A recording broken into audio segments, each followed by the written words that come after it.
कृष्णा। आप सभी को नाग पंचमी की बहुत सारी शुभकामनाएं। आज है श्रावण मास का पवित्र सोमवार का दिन और नाग पंचमी का पर्व। आज के दिन नाग देवता की विशेष रूप से पूजा अर्चना की जाती है और उनसे अपने परिवार के लिए सुख, समृद्धि और आशीर्वाद की याचना की जाती है। तो चलिए आज इस नाग पंचमी के पावन पर्व पर हम श्रवण करते हैं इसी व्रत से जुड़ी हुई पौराणिक कथा। आइए आज की नाग पंचमी व्रत कथा आरंभ करते हैं। पूर्व काल में एक नगर में एक वृद्ध स्त्री रहती थी। उसके 7 पुत्र और 7 पुत्र वधुएं थीं।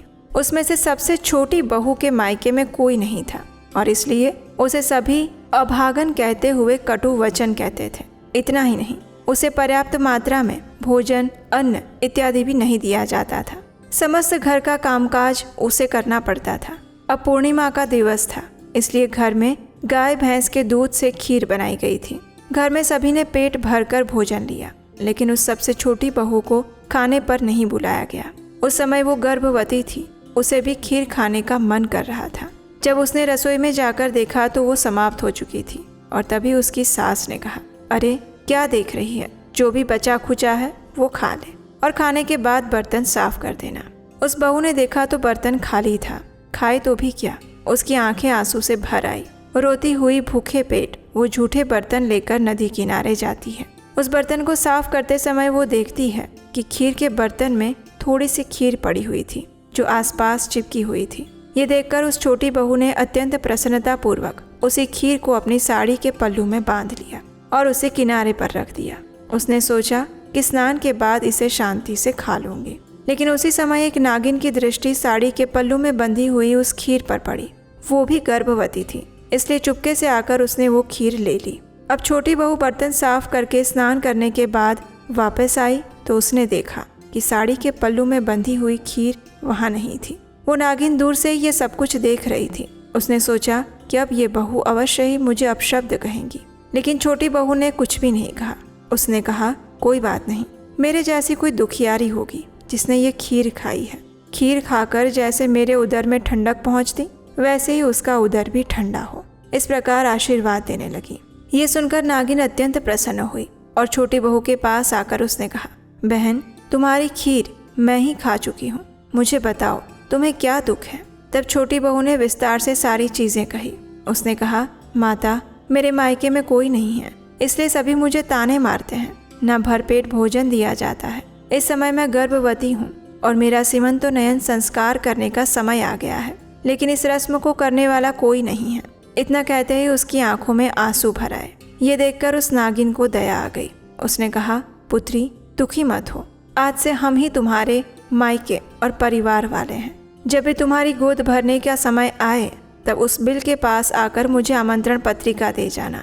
ये सुनकर छोटी बहू अत्यंत प्रसन्न हो गई। उसे ऐसा लगा जैसे उसे अपना परिवार मिल गया।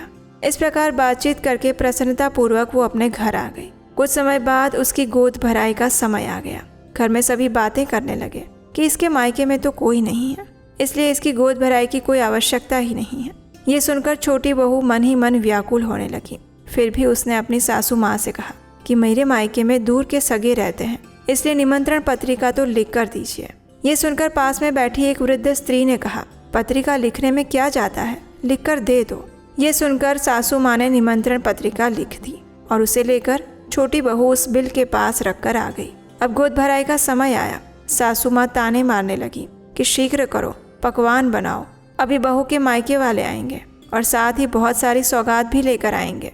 जब वो इस प्रकार ताने मार रही थी, उसी समय नागिन, नाग देवता और नाग कुमार आ पहुंचे। साथ में संदूक भर के हीरे, मोती, वस्त्र और सोने के आभूषण थे। ये सब देखकर सभी आश्चर्यचकित रह गए।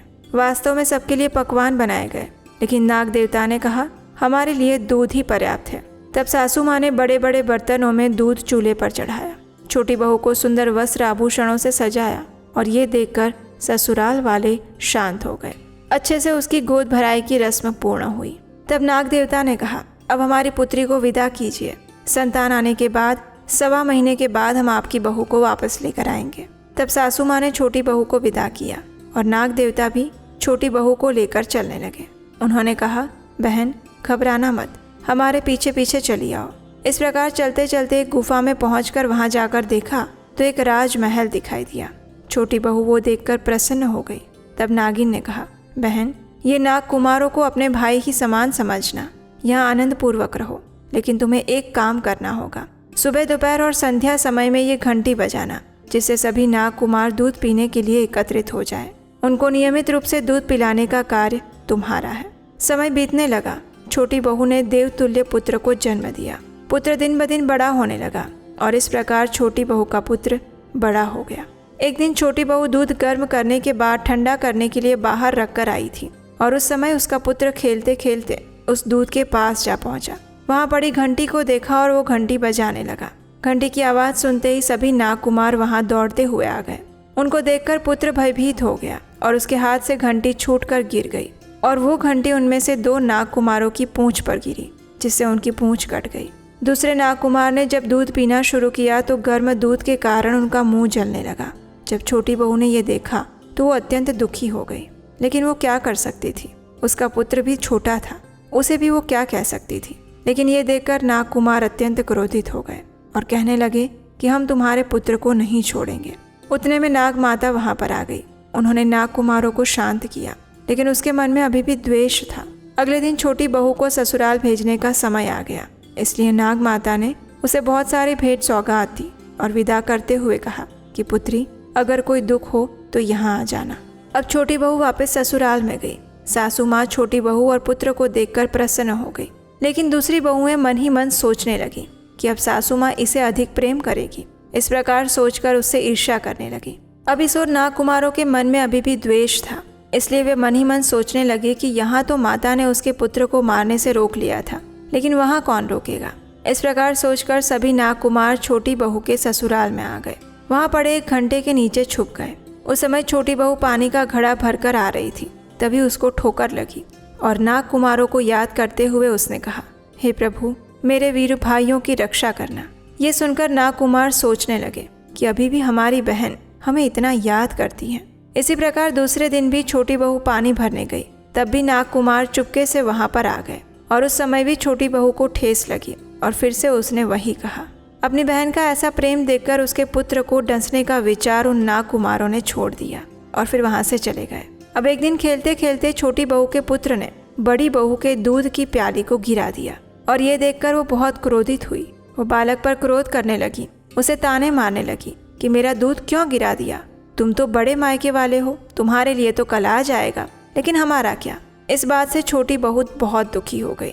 अपने पुत्र को लेकर फिर से वो नाग माता के पास गई और अपने दुख की बात कही।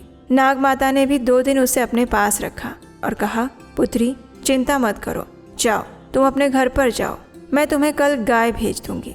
अब छोटी बहू वापस घर आ गई और उतने में ही छोटी बहू के भाई नाग कुमार बहुत सारी गायें लेकर वहां आ पहुंचे। छोटी बहू नाग कुमारों को देखकर अपने भाई को आया हुआ देखकर अत्यंत प्रसन्न हो गई। उसमें से कुछ गायें उसने अपने पास रखी और थोड़ी जेठानी को दे दी और इस प्रकार ये सब देखकर सभी उनकी अन्य बहुएं भी प्रसन्न हो गई और इस प्रकार पूरे घर में प्रसन्नता फैल गई। और ये थी आज की नाग पंचमी की व्रत कथा। आशा है आपको ये कथा अच्छी लगी होगी। अगर ऐसा है तो इस वीडियो को लाइक करके शेयर कर दीजिए। आप सभी को नाग पंचमी पर्व की बहुत सारी शुभकामनाएं। हरे कृष्णा।